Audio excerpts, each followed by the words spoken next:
আসসালামু আলাইকুম, স্বাগতম প্রোগ্রামিং এক্সপ্রেস থেকে। আজ আমরা জানার চেষ্টা করব কিউ সম্পর্কে। কিউ শব্দের অর্থ হলো সারি। আমরা যখন কোনো টিকিট কাউন্টারে যাই তখন আমাদেরকে সারিবদ্ধভাবে দাঁড়াতে হয়। এবং ধরুন আমরা বাসের টিকিট কাটতে গিয়েছি, তো প্রচুর ভিড়, আমাদেরকে প্রথমে একটা সারিতে দাঁড়াতে হলো। তো এটা হলো সারিতে আমরা প্যাসেঞ্জার দাঁড়িয়ে আছে টিকিট কাটার জন্য। তো যে সবার প্রথমে দাঁড়িয়ে আছে সে সবার প্রথমে টিকিট পাবে, এবং যে প্রথমে টিকিট পাবে সে এই গেট দিয়ে তার এন্ট্রি হবে। ধরলাম তার এন্ট্রি হলো এবং সে চলে গেল টিকিটটা হাতে পেয়ে। তারপর তারপরের যে জন আছে সে পাবে টিকিট, সেও এই টিকিট হাতে নিয়ে চলে গেল, এবং তারপর যে আছে সেও টিকিট হাতে পেল এবং চলে গেল এভাবে। তো এইটা করার অর্থ হলো, অর্থাৎ যে প্রথমে পাবে, যে প্রথমে থাকবে সিরিয়ালে, সে সবার আগে পাবে। এটাকে বলে ফার্স্ট ইন ফার্স্ট আউট। কোনো একটি কাউন্টারে বা কোনো জায়গায় যে আপনারা সাপোজ ধরতে পারেন কোনো কিছু অনলাইনে অর্ডারে কেনাকাটা করতে দিলেন, তো আপনি যে আগে অর্ডার করছে অবশ্যই তার অর্ডারটা আগে দেওয়া লাগবে। সেই হিসেবে আমরা কিউ ইমপ্লিমেন্ট করতে পারি।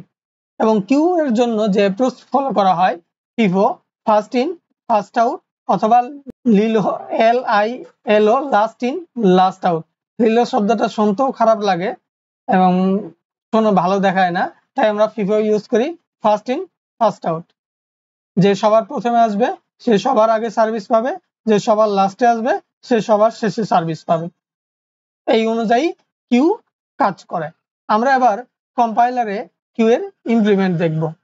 প্রথমে আমাকে কিউ এর ডিক্লেয়ার করার জন্য আমাকে কিওয়ার্ডটা লিখতে হবে।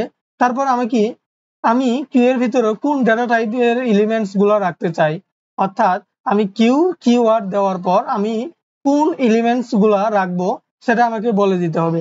যে এলিমেন্টস গুলো রাখবো তার ডেটা টাইপ আমাকে বলে দিতে হবে, ইন্ট এবং কিউ। এবং এই কিউতে ডাটা ইনসার্ট করার জন্য আমাকে পুশ মেথড স্ট্যাকের মতো কল করতে হবে। Q dot push 1, Q dot push 2, এইভাবে।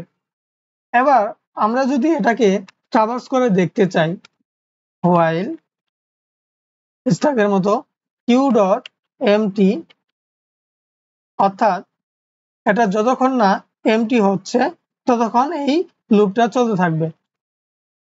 ইন্ট আমরা প্রথমেই, যেহেতু সবার প্রথমে সবার প্রথমে যে থাকবে, সবার প্রথমে আছে 3, আমরা এটাকে দেখতে চাই অবশ্যই ফ্রন্ট অর্থ সম্মুখ বা সামনে।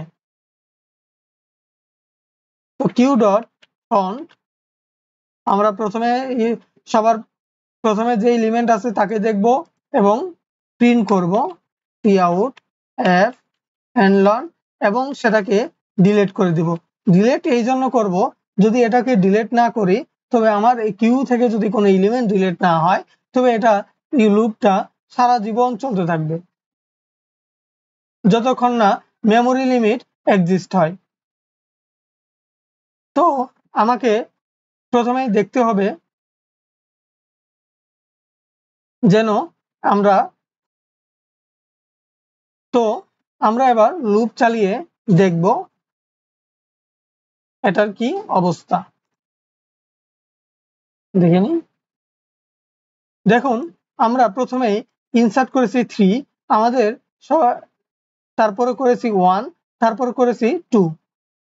তো আমরা যখন এই লুপের ভিতরে আসলাম, প্রথমে লুপের সাইজ হলো 3 এবং Q dot empty not empty, কিন্তু যেহেতু নট এমটি অর্থাৎ লুপের মধ্যে কন্ডিশন ম্যাচ করছে, সুতরাং এর ভিতরে ঢুকবে এবং আমরা সবার প্রথম এলিমেন্টটা নিয়ে আসব। সবার প্রথমে এলিমেন্ট আছে 3, দেখুন এই সবার প্রথমে এলিমেন্ট আছে 3, আমরা 3টাকে নিলাম এবং প্রিন্ট করলাম এবং সবার প্রথম এলিমেন্টটা ডিলিট করে দিলাম। 3 ডিলিট হওয়ার পর তারপর আবার লুপের কাছে যখন চলে আসবে সে দেখবে কিউ ডট এমটি এখনো হয় নাই, অর্থাৎ নট এমটি, আবার ভিতরে ঢুকবে এবং এরপর আবার ফ্রন্ট এলিমেন্ট বের করবে। ফ্রন্ট এলিমেন্ট বের করলে 1 পাবে এবং সেটাকে প্রিন্ট করবে এবং পপ মেথড দ্বারা ডিলিট করবে। তারপর আবার ঘুরে যাবে এবং কিউ ডট এমটি এবারও যেহেতু এমটি নাই কারণ 2 আছে সুতরাং ভিতরে ঢুকবে এবং ফ্রন্টের এলিমেন্ট 2 পাবে 2 কে প্রিন্ট করবে এবং পপ মেথড দ্বারা এটাকে ডিলিট করে দিবে। তারপর আবার যখন আসবে কিন্তু এবার আর কোনো কিউতে কোনো এলিমেন্ট নাই, তার জন্য যেহেতু পাবে না সুতরাং লুপটা টার্মিনেট করবে। এবার যদি আমাদের এমন হয় যে কিউ এর ভিতরে আমরা অন্য কোনো একটি কন্টেনার রাখবো, সাপোজ পেয়ার রাখবো, ইন্ট ইন্ট। তো এবার কিউ এর ভিতর পেয়ার রাখার পর আমাদের যে ইনসার্টার পদ্ধতি হবে এমন 1 2 3, যেহেতু আমরা পেয়ার রাখছি জোড়ায় জোড়ায় ভ্যালু দিতে হবে।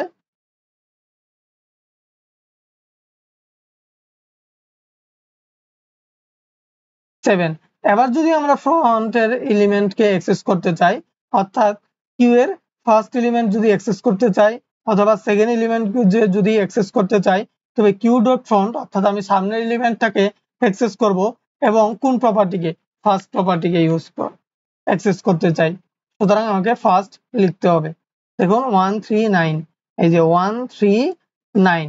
আবার আমি যদি এটাকে সেকেন্ড এলিমেন্টও অ্যাক্সেস করতে চাই, int s q dot front dot second,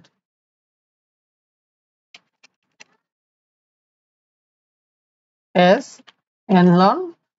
দেখুন কিউ এর ভিতর পেয়ার, পেয়ারের মধ্যে কি আছে, ফার্স্ট প্রপার্টি আছে, সেকেন্ড প্রপার্টি আছে, তাই কিউ ডট ফ্রন্ট যেহেতু সবার প্রথমে যে এলিমেন্টটা থাকবে কিউ এর ওটাকে আমরা ফ্রন্টের মাধ্যমে অ্যাক্সেস করি এবং ফ্রন্টের ভিতরে আবার একটি পেয়ার আছে, তো পেয়ারকে অ্যাক্সেস করার জন্য ফার্স্ট কিওয়ার্ড প্রথম এলিমেন্ট এবং সেকেন্ড অ্যাক্সেস করার জন্য সেকেন্ড এলিমেন্ট, তো Q dot front dot second. দেখুন 133497 133497 এইভাবে মূলত কিউ কাজ করে। Thank you.